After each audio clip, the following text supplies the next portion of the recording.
بسم الله الرحمن الرحيم.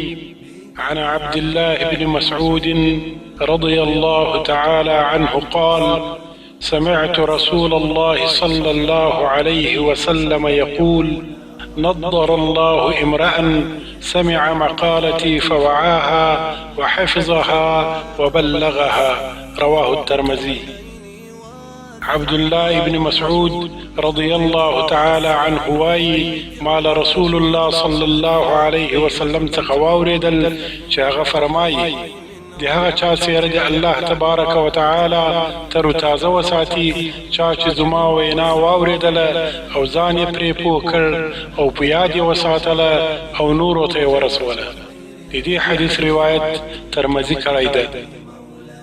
صدق رسول الله صلى الله عليه وسلم.